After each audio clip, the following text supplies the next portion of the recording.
अरे बापरे, ती हडळ आली की काय? अरे बाबा काय करते लहान पोरावानी? भूत नाही, ती चेटकीर असणार. मी शाळेतल्या गुरुजींना सांगून होतो, हे पोरांना चला रे.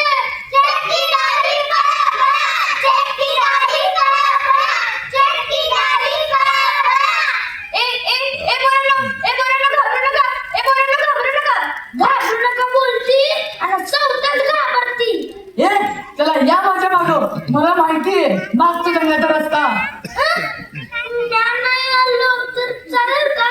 मगाशी मी आलाय घाबरत असं म्हणत होतास ना, मग आता काय? अरे गप्प बसा. चला या